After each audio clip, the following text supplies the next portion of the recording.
You're listening to LA40 with Katerina Cozias, only on LA Talk Radio. All right, good morning, LA. Good morning, wherever you're tuning in from in the world, because we are streaming live here on LA Talk Radio and also lately through Facebook. So if you're coming in through Facebook, we're going to give it a minute just for you to catch up. If you're coming in through LA Talk Radio, well, thank you for being with us. I'm your host, Katerina Cozias. It's Thursday, a little past the hour, and I am here with a very exciting show for you today. I'm joined in studio by our special guest, Mr. Jim Lutz. Good morning, Jim. Good morning, Katerina. Thanks for having me. So great to have you. The reason I'm excited that you're here today is because you are arguably the #1 world expert in hypnosis and the reprogramming of the subconscious mind. So you have been doing this globally for many, many years, and I find it fascinating because there's so many people out there that get stuck in patterns that they don't even recognize are patterns that are part of, I guess what we could call a blueprint that drive their behavior. So what I'd love for you to do is just, we're going to take this hour and we're going to delve deep, deep, deep into the work that you do and the subconscious mind. So talk to me a little bit about exactly that, the work that you do. Sure, absolutely. Katerina, when you look at the subconscious mind, it's a very esoteric concept to people, but in reality, when you learn to integrate it and utilize it in your life, then it creates a compounded effect. And some people have heard of different ways to affect the subconscious mind, such as affirmations, visualization, and I'm not negating their effectiveness, but they're very minimally effective compared to actually programming the subconscious mind using specific techniques and strategies. So the way it works is you have your conscious mind, and then you have something called the critical factor, and then you have your subconscious mind, kind of like an iceberg, right? And here's the thing. The conscious mind will always make logical decisions, but it will be overridden by the subconscious mind. So there's some rules of the mind that apply that once you understand them, then you're able to integrate the subconscious into what you want to do. So the critical factor is like a guardsman at the gate. It's like a bouncer at a nightclub. And up until, let's say 9 to 12 years old, it doesn't exist. So anything that drops into the subconscious mind prior to that guardsman, prior to that critical factor being in place, is accepted as true. So that's why you have to be very careful with children. For instance, if you say to a child about Santa Claus, it accepted that it's true. Santa Claus is real. So you're programmed 3 primary ways: authority figure, repetition, and traumatic incident. Authority figure, repetition, traumatic incident. So think of a slogan. Let's say Nike. Just do it. That's right. Now, did you memorize that? Not consciously. That's right. So right? I think I just heard it 100,000 times. Get it out of your head permanently. You can't do it. See, so what else is in your head that you can't control and get out? Because that was programmed in through repetition. And Michael Jordan, for instance, authority figure, they know what they're doing. So if you learn to self-program or you go to somebody to do it, the subconscious mind cannot differentiate between what is imagined and what is real. And a quick point on that is, if I program somebody to be a millionaire, or I program somebody to have love in their life, or they use my techniques to do it to themselves, what will happen is it really thinks that is you. So if I were to hypnotize somebody and I tell them it's cold, they really think it's cold. Right. Even if it's warm inside, they begin to shiver because they think it's cold. So it cannot differentiate between what is imagined and what is real. And so the subconscious mind will seek to create an equilibrium with your reality and bring that into your reality because it is working 24/7, 365. 365, the subconscious mind is working on your behalf. And that can be good or bad. It's working either on your behalf or not on your behalf. Absolutely. And we can control that through hypnosis? You can control it through hypnosis. I also use neurolinguistics and something called psychosomatic parenthetics. So a lot of advanced techniques that are language-based, but what you're doing is you're moving in hypnosis. You're moving and using subconscious reprogramming, you're moving that critical factor away.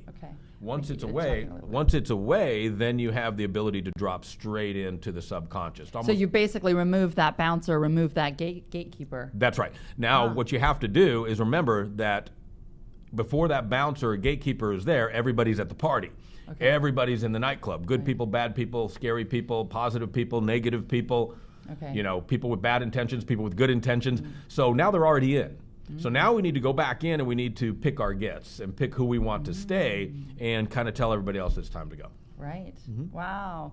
Okay, so time to go. I want to go back to what you had said just a minute ago. If you tell someone while they're under hypnosis or while you're programming their mind that it's cold, they'll actually feel like they're shivering. And I had heard that if you tell someone to walk a plank, right? If you put a plank on the floor, 90% of people will have no problems walking that plank. If you somehow convince them that this plank is 30 feet above ground, they won't be able to walk that plank. Now, that's fascinating to me. No, absolutely, because the subconscious mind cannot differentiate between what is imagined and what is real.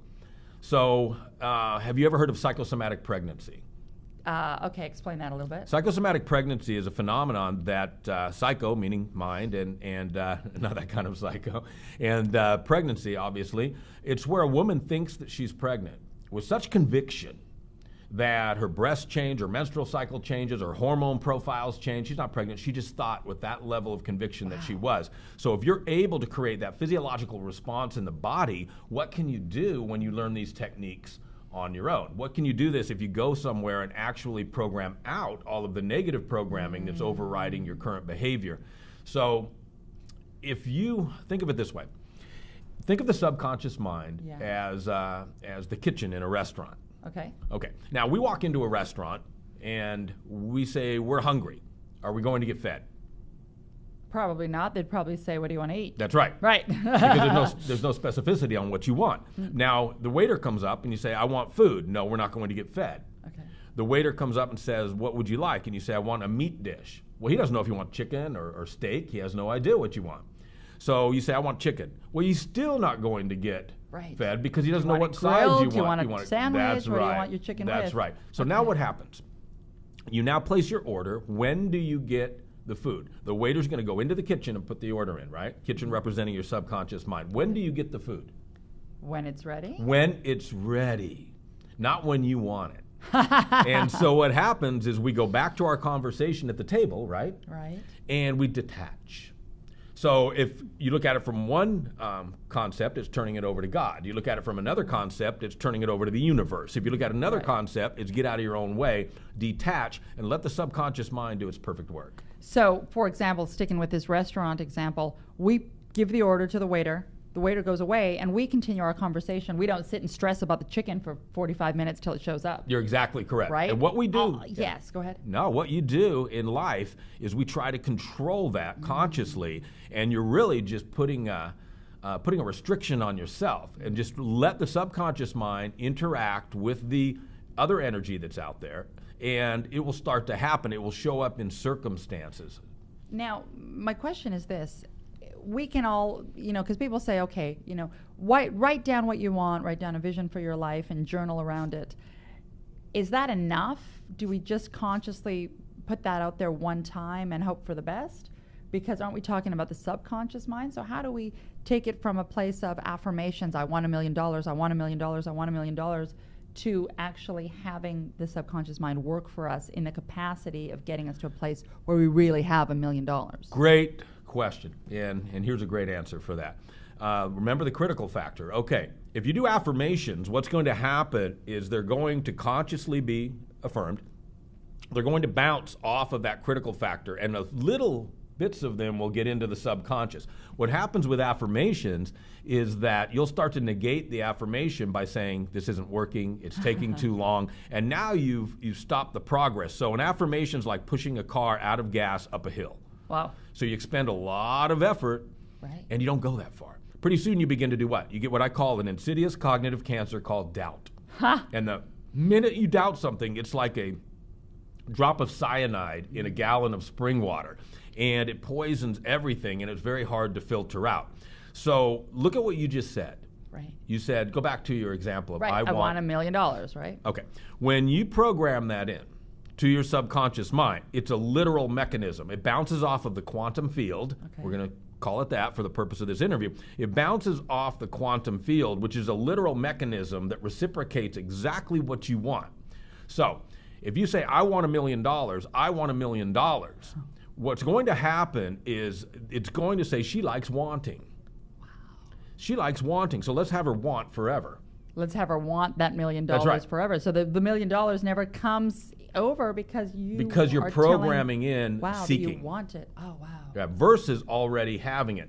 So if I work with somebody with health challenges, I own a division of my company called Mind Healing International that I work with people to integrate the subconscious mind into their their allopathic and alternative medicine protocols that they're doing. We never have them confirm the illness because the subconscious mind cannot. So I used to work with people that years ago when I was seeing private clients with skin condition. Okay. And they would get anxiety ridden because anxiety is an emotion that is the fertilizer and the water on the seed of the thought. So they would, I want this to go away. I want this to go away. Every time they said they wanted it to go away, they were affirming its existence and emotionalizing that thought, and it would get worse. Wow. So what did I do? I programmed their subconscious mind to have perfect skin. And the subconscious mind said, oh, is that what you want? Why didn't you tell me that in the first place? It's very simple to do. However, you need to learn specific techniques that are language-based to where you're going to be able to do it not only to yourself, but you can go to somebody like myself or somebody and have it done as well. Because, getting it done as well is important because I've also heard that you can, and you actually mentioned it a little bit earlier, you can do it on yourself, sort of these auto hypnosis. Do you just teach people the tools and send them on their way if they want to be sent on their way, or you can work with them, I guess? Sure. If I do, I do a lot of seminars around the world. So in a seminar format, I'm going to teach them the tools on how they can do it themselves. But I'm going to demonstrate how the profound results with some people from the audience, because if I'm able to take an introverted person and within 2 minutes turn that person into an extroverted, outgoing, gregarious person, how did I do that? I did that because I removed all the inhibitions and all of the restrictions and all of the past programming that was holding them back. So the biggest things for all you guys out there, think of who you know that that has fear of criticism or need for approval. I'll work with a Navy SEAL who will walk into live fire in Afghanistan, but he won't speak in front of 1,000 people because of what? Need for approval, fear of criticism. So where does that come from? Well, in our junior high years, and prior to that, before the critical factors firmly installed, so more of our grade school years, we want to be in the in crowd. We want to have the right hairstyle. We want to listen to the right music. We want to have the right clothes. Conformity age, right? We want 12, to be 13, accepted. 14, right. So now somebody goes out and embarks upon a career such as you have, or what I have, or becomes an entrepreneur, something that's not generally accepted by the population. They have a very hard time with that. A common one is sales. They have a very hard time with sales because of the fear of criticism/rejection that may come from somebody. So it's really that programming that dominates wherever you're at as an adult. When you work with people as an adult, do you take them back through their childhood and look for some of these trigger points? Or do you just not deal with the past at all and simply program in what you do want to have happen now? You go find the initial programming. Okay. And that's a good question because I want I want everybody out there to really understand something. You don't need to bring the initial programming to conscious awareness.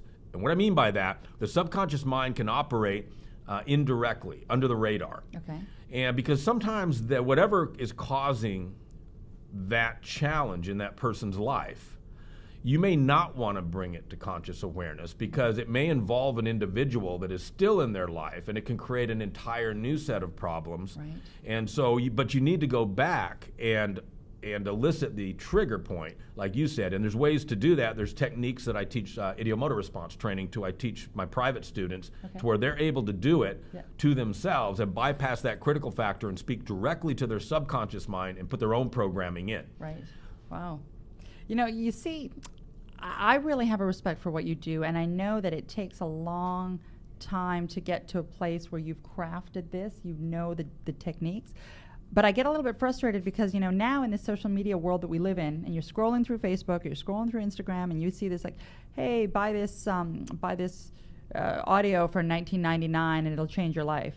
I mean, how much of that do people need to be a little concerned about, right? Should they be seeking out a professional, or should they be falling for all of this?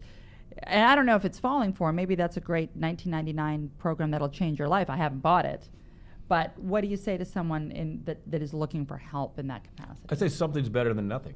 I would say that sure. I mean, I'd rather have them invest that than a tab at happy hour. Right. So they can go ahead and at least they're doing something. They're progressing because it's going to compound and create self-initiated inertia to move toward whatever that is, and then the other programming will move away. So again, you're programmed authority figure, repetition, traumatic incident. Right. So I live in San Diego, and thank you for coming up for today's show. Up to LA so here. Great. And I live probably 20 minutes from Mexico.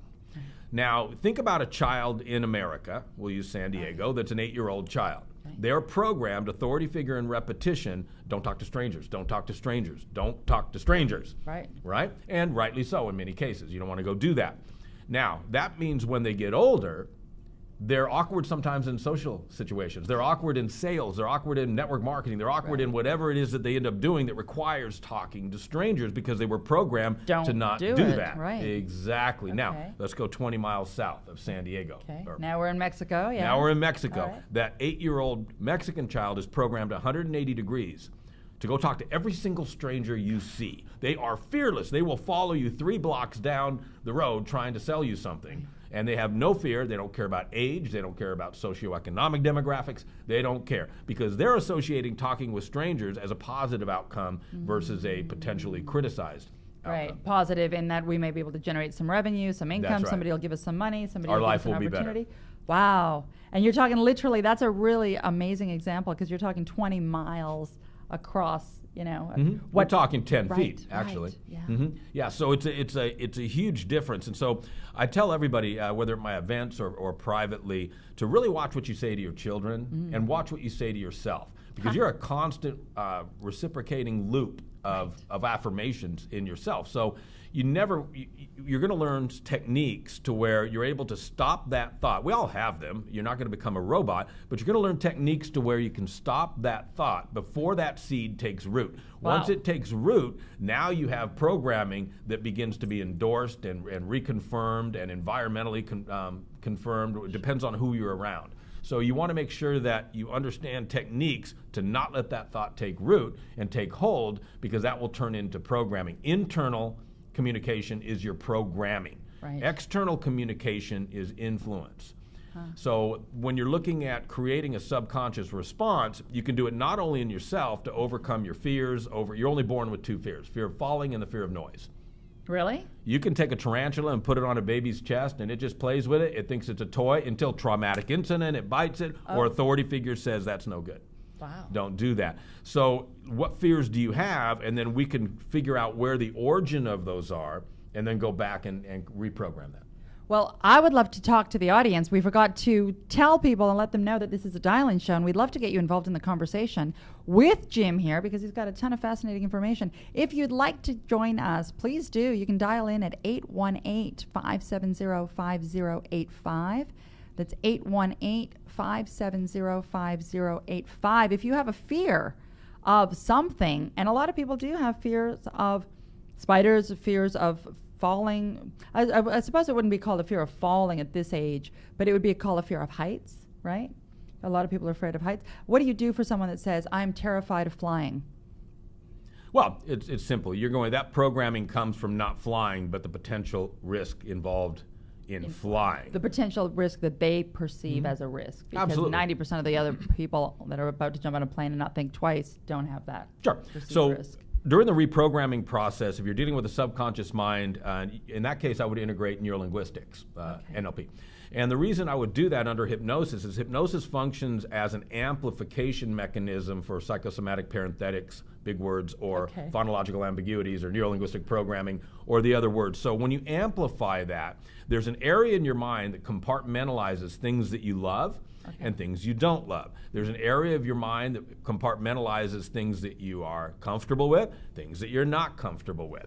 And what we do is we rewire that under hypnosis to where now your mind is almost fooled into thinking that this is something that you have no fear of, and we move it over there. So now I do like bananas. Now or I can like bananas. We're shooting for neutral. Right. So now you make a conscious decision to where, say somebody loves to garden. Okay. But they don't like the gym. Okay, it's very simple because we're not going to have them turn into a gym rat the next day, but what's going to happen is they're not going to have that subconscious, that internal aversion to going anymore. They can make that pushback that happens internally. They can make a conscious decision, I don't feel that bad today about going to the gym. I think I'm going to go.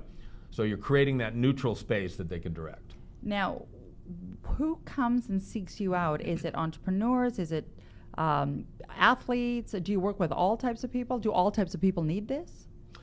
Well, I mean, are we all broken? I think we can all become better versions of ourselves. It's an individual decision if somebody needs it, but certainly it can have beneficial effects on everybody. I mean, why can't you be the best version of yourself? We take care of our bodies, we take care of our hair, we take care of our insides, our outsides. We take showers in the morning. We do nothing for our mind. It runs rampant. We spend more time programming our television shows than we do our own mind. Right.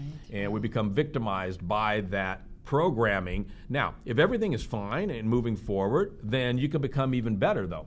The subconscious mind will create, and we know this, and many of the listeners, you know this as well. This is not solid. This is not solid. Right, this is not solid. Everything is a condensed form of energy, and quantum physics can prove that. Well, it can also prove that thoughts are energy as well. So if that's true, back to psychosomatic pregnancy, if thoughts are truly energy, and you can control those thoughts on a subconscious level like a radio station, then you can actually do what? Influence. I'm not talking law of attraction. I'm not talking manifest. I'm talking about actually influence the outcomes, because like will seek like. The subconscious mind absolutely despises a void. So think if you go to the ocean or a lake and you take a cup of water out, what happens? All the rest of that water rushes in to fill that void. If you create that void, meaning you're programming that you're a millionaire, it really thinks you are, but now what happens? Your 5 physical senses are enhanced. A reticular activating system. A good friend of mine wants a Maserati, for instance.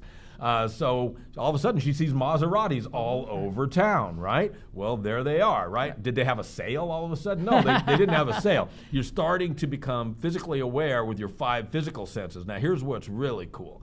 Your 6th sense that we've heard actually will create an output that will influence life events, other individuals, circumstances to create that outcome and fill that void. So if you really think you're a millionaire, it will start creating circumstances that are conducive to you becoming one, and you'll overhear conversations you wouldn't have overheard before. You'll meet people you wouldn't have met before. You'll see things you wouldn't have seen before because you've got your heightened 5 physical senses. May I add a story to that? Yeah, because please. This happened to me. So most of you know that I'm Canadian originally. And I've been living in the USA for a long time, but I'm finally getting to the point where I'm like, you know what? I want to become an official resident. So I decided a couple of years ago that I was going to go through the Homeland Security process and get my green card. So I decide this, and I'm at dinner with a friend literally that same day, and I said to her, you know what? I think I'm going to bite the bullet. I'm going to become official resident. I'm going to look into a green card. What I need is an immigration attorney, an immigration lawyer.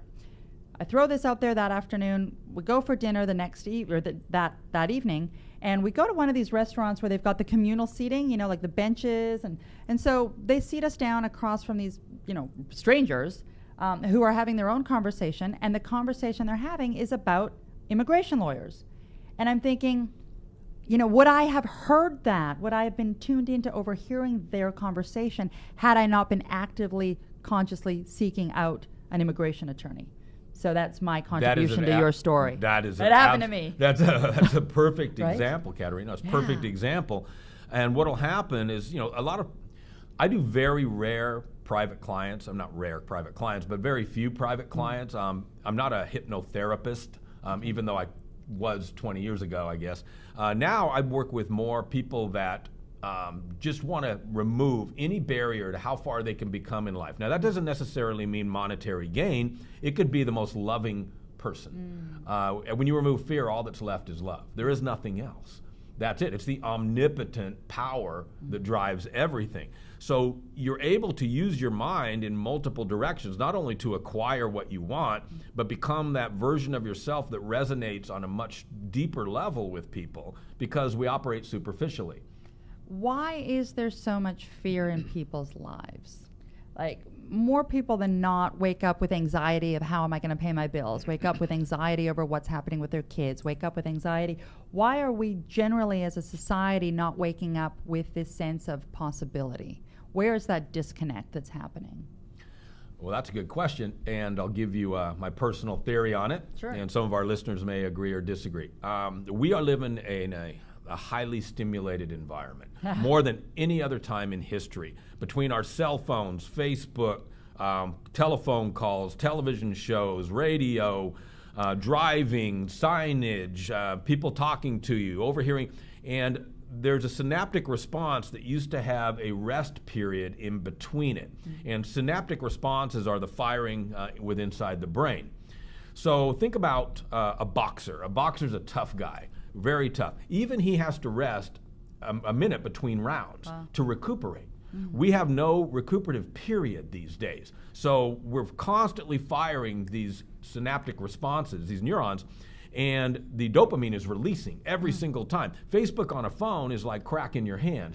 You know, they sit there all day long. They say the average person spends 2.5 hours a day on Facebook right now. Right. Well, I mean, I'm not saying it's good or bad. I'm just saying it's a long time now, right? They're looking for that dopamine fix. They are. Have I been liked? How many people like me? Why didn't this guy like me, right? That's right. They're seeking the validation. Is that bad?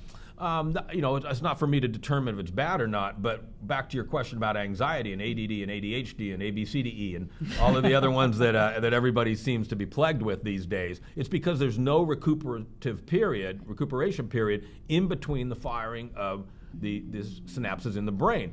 And so if you look at 100 years ago, 150 years ago, if I was living in a log cabin with my wife and our dog, we didn't really enter fight or flight mechanism unless there was a bear approaching or there was some actual threat. So we were constantly regenerating. We were constantly allowing our mind to rest. And we didn't have those constant driving anxiety-ridden thoughts. So if you look at sleep deprivation, or you look at current research out there, REM sleep is a fraction of what it used to be, you know, deep sleep. Because right now we're in beta brainwave, then we move to alpha, then we move to theta, then we move to delta, which is deep sleep. Okay. Very few people these days, unless they're pharmaceutically enhancing going to sleep, drop into those deep recuperative levels of sleep. Wow, and that's just because we're not recouping during the day, we're not giving ourselves space or time or rest periods. What do you think of meditation?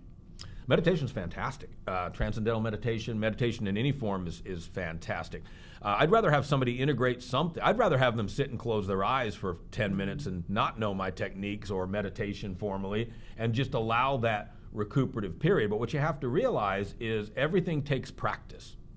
So somebody will say to me, most people don't do this, or most people can't do this, or most people don't make money at this, or most people, well, what are you doing? You're making a statistical analysis, and you're absolutely correct, because most people with a real estate license have never sold a house. Most people with a guitar never learn to play it after they buy it, and most people with a gym membership aren't really looking that good.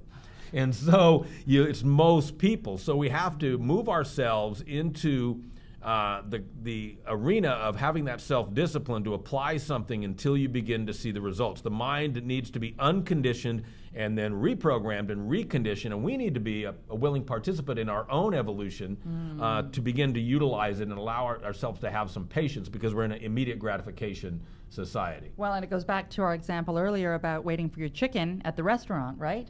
I think with all of this technology, which is so fabulous on one end, but on the flip side, it has made us so impatient. And I think of, forever, for anyone that's old enough to remember having to literally dial the taxi company, wait on hold because it's 11 p.m. and everyone's looking for a taxi, so you're on hold on the phone for 20 minutes. Then you have to wait half an hour for the taxi to come to you. Then you get downstairs and somebody might try to take your taxi, but this whole process took over an hour. Now you've got Uber in your hand, and if the Uber guy is there, if it says 4 minutes versus 2 minutes, you're annoyed because it's 4 minutes. So I'm wondering how society and these generations where this is just automatic for them, how much is this going to affect their ability to evolve, or will the next generation simply adapt because that's their reality? They'll adapt because that's their reality, and they'll lose some of the attributes and skill sets that the prior generations had. People skills.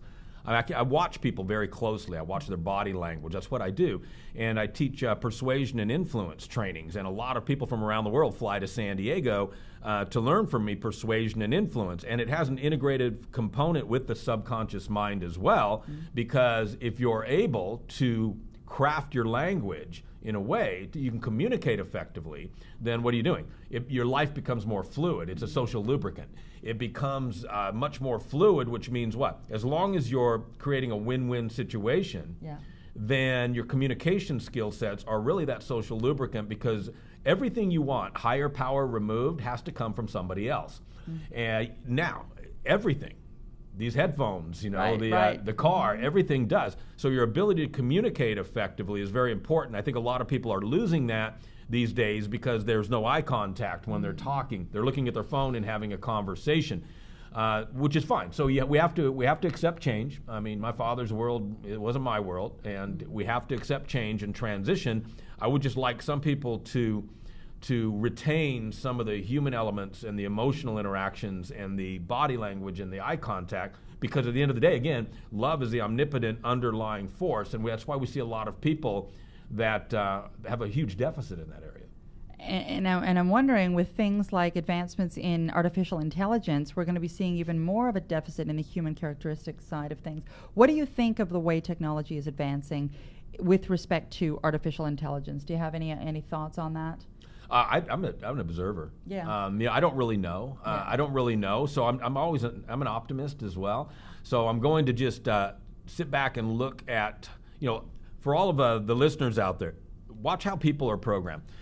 Take two different people to a restaurant. I'm thinking of two friends right now that I can think of. I'm going to take this one friend to a restaurant, and they're going to notice everything good about it.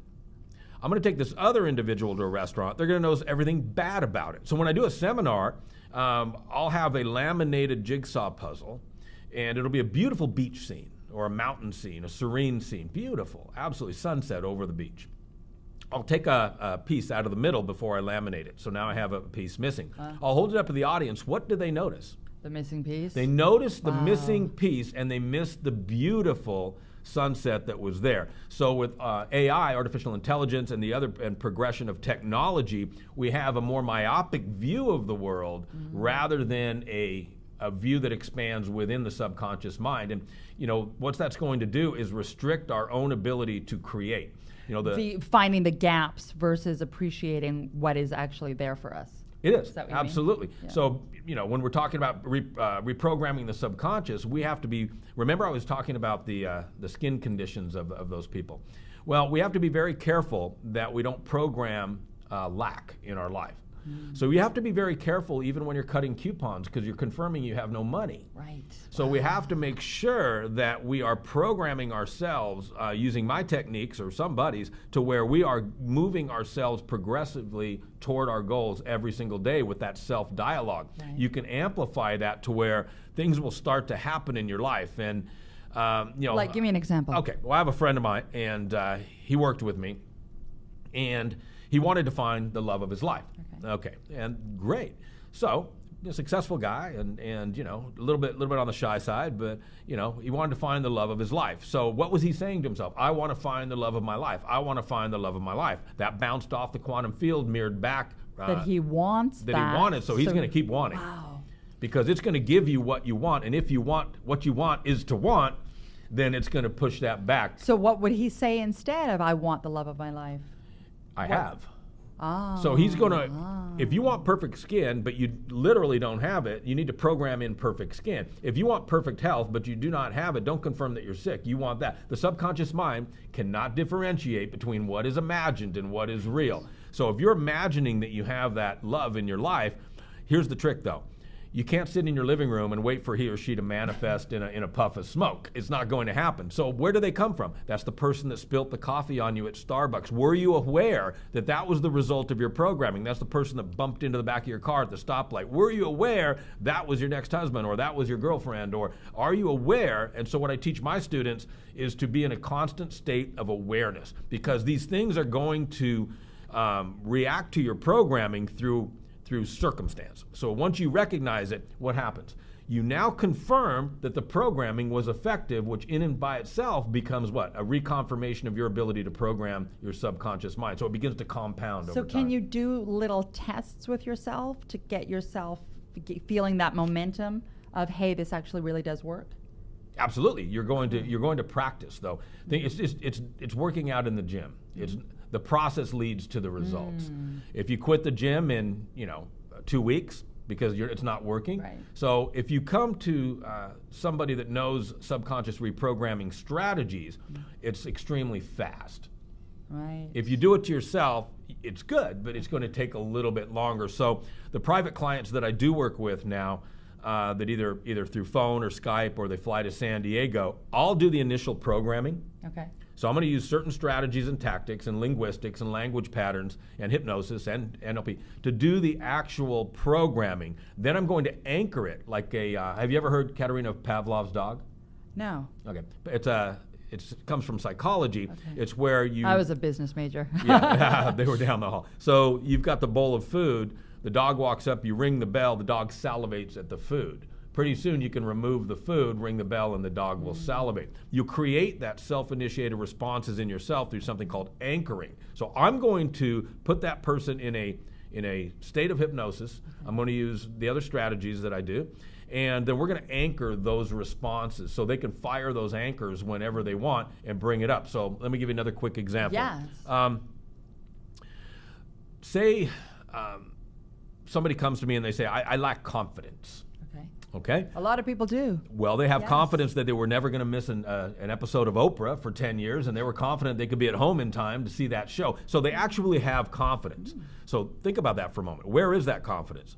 It's in your mind, right? So we have the ability, using advanced strategies, to borrow that confidence from where it exists, because you have confidence. You may not be confident in Well, you're confident the lights are going to turn on when you walk into a room, right? Yes, you have confidence. So we borrow those emotions, we anchor them, future pace them to where you now have borrowed those emotions that exist in other areas of your mind and applied them to the present and even the future, to where when you walk into that room to give that presentation a week from now, you can fire off an anchor by a picture of that room to where your subconscious mind is programmed.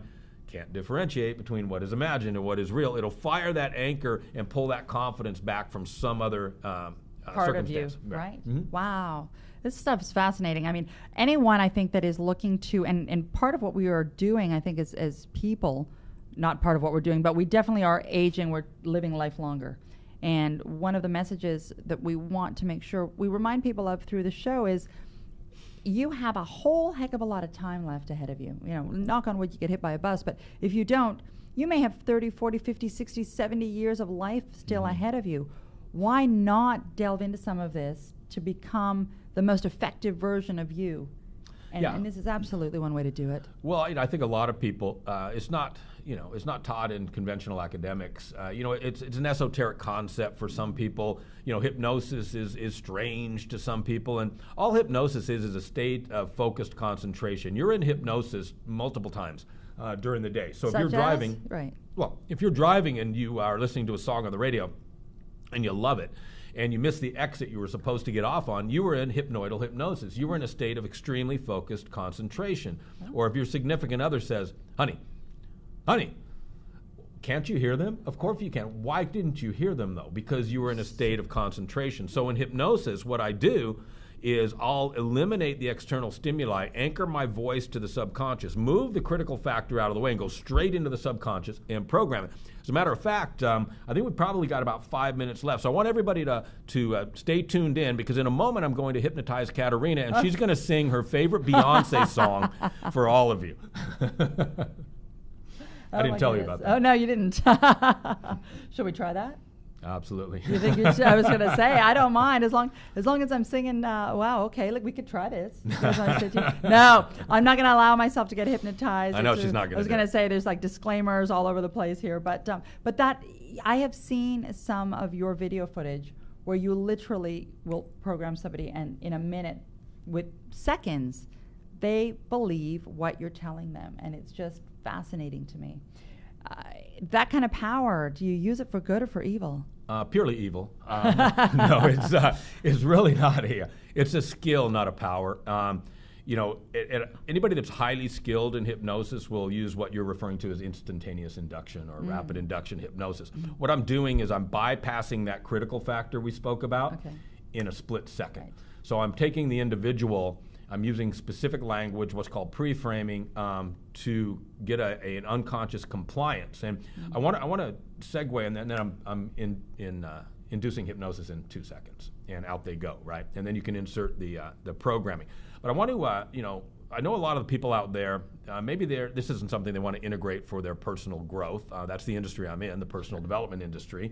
But certainly persuasion, influence, sales, the influencing of other people in a positive way. So you say good or evil. Well, if you're influencing people to where you're bettering their life, whether you're selling them something or whether you're just want to communicate on a different level, it brings in something that's an intangible, Katerina, which is charisma. Charisma is a fascinating thing. So people will tell me all the time, well, Jim, you teach charisma, persuasion, and influence. What is charisma? Well, most of you people out there have heard about your aura or your energy field. Let's just use personal space. I can take 6 people, stand them on a stage, and have somebody come up, hold their breath, come up behind one of the people, and 8 out of 10 times that person will sense that somebody is in their space because there's an energetic interaction that's occurring. Subconsciously, you can expand that field into 10 feet. You can expand it into 100 feet. You can expand it to where it's infinitesimally out there. And that's why when some people walk in a room, it's not always that they're the best looking. It's not always that they have the great posture and body language and confident look, even though those are important components, right? But some of the most charismatic people in the world live in mud huts. They don't have a Rolex or a Mercedes or they're not good looking, but there's something about them. That's the intangible. Yes, and I know that from being in Hollywood. You can feel it here in California because a lot of people that have that want to share that with the world do come to Hollywood. And so there are a lot of charismatic people running around this town, I can tell you that. Yes. They are. And certainly though they're integrating the other components of influence. Persuasion and influence, yeah. That is, and economics. I mean, they're good looking. They they have the right car, the right attitude. They're extremely confident. The charisma I'm speaking about is that intangible to where there's something about that person you just can't put your finger on it. They may not be that good looking. They may be disheveled looking. Right. Yeah, and somebody that came to mind, and I don't know if it's charisma so much in his case, but it's certainly persuasion and influence, is Gandhi, right? Perfect example. I mean, here was a man that literally moved 200 million people and mobilized them to change an entire socioeconomic system, and he did it with a white cloth on him, Yeah, you're exactly correct. And so, I just obviously I'm an advocate of the subconscious mind. I just think everybody should at least explore it in one capacity or the other because it's with you. It is your most powerful tool that you possess with you 24/7. Why not use it? Why not use it to create that health that you're looking for? Why not use it to create that relationship you're looking for, those financial goals that you have, and remove those restrictions and barriers? I'm a project of my own work. I'm a product of my product, so to speak. It changed everything for me. So I currently have 3 corporations with a high school education. So how could I possibly do that? And the way I possibly did it was that a man told me in my 20s, he said, you need a degree to work for the company, Jim. You don't need one to own it. I said, wow. Really? I never thought like that before. That opened up a world of possibility for you. It did. Right? It changed everything. Yes. If I could find him today, I would buy him a Mercedes. Wow. He changed everything because my programming was academic. My brother was a PhD. My dad was a business guy. My programming was, I can't have that unless I do this. So that's the programming that was in me from what? Repetition and authority figure, my parents. Right. And you just moved yourself out of that and started believing and working on your own mind to build, the empire really that you've built. Jim, if people want to work with you, and I don't know who wouldn't, how do we find you? Sure. I'm doing some private client strategies in between events now, so I can work anywhere in the world from Skype or over the phone.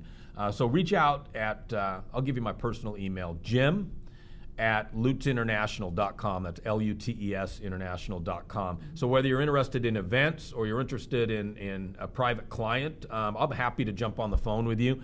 You can be as transparent as you want to be or as little as you want to be, and we'll see if we can't get you from where you're at to where you want to go using a variety of things. So I can explain that to all. I have no problem jumping on the phone. I love people. I love meeting people. I understand that they're better than where they're at. They're better than that. So I have the ability to see that potential, and I want them to see it. I want them to see it because so many people are just self-restricted. Right. One last tip for our audience. Leave them with something to think about today. Sure, absolutely. I want you just to really look at yourself and realize that your current state of affairs is not where it could be. I mean, I know it sounds like a generic potential statement, but once you learn to use, your mind, I want you to really think about that and do a little test. I want you to monitor your thoughts, your own thoughts. I want you to look at how you think things, how much times you're reaffirming the negative. The subconscious cannot recognize the word don't. So if I say, don't think of a dog right now, and don't think of a dog that is white, and don't think of a dog that is jumping over a fence, and don't think, you just thought of every single thing. That's how persuasion influence work, is creating a movie on the subconscious of the other individual. You're creating your own movie. So I want you to be very aware of that. In your own mind. In your own mind. Absolutely. Jim Lutz, thank you so much for being our special guest today. Thank you for taking the time to drive up from San Diego, because this is such important information, and I just find it fascinating. So I am absolutely going to delve deeper into things with you on the back end, because why not subconsciously program my mind for everything that I'm looking for, and I know you want to do that at home as well. One last reminder, big thank you to our sponsor, All Green Funding, for coming in and sponsoring our show. If you're looking for funding and financing for your business, don't go any further. All Green Funding comes to the table. They are local California, but they do work nationally, so hit us up. Special link, if you come in through the show, they will be extra friendly to you. It's allgreenfunding.com/Katerina. Let them know you're a friend of mine, and they will take care of you and your funding needs. Again, Jim Lutz, Lutz International. Have a look, take a look. Don't miss out on what he's going to be doing this year. And, of course, don't miss hanging out with me every Thursday here on LA Talk Radio. Again, I'm your host, Katerina Cozias, and we will see you next week. Bye-bye.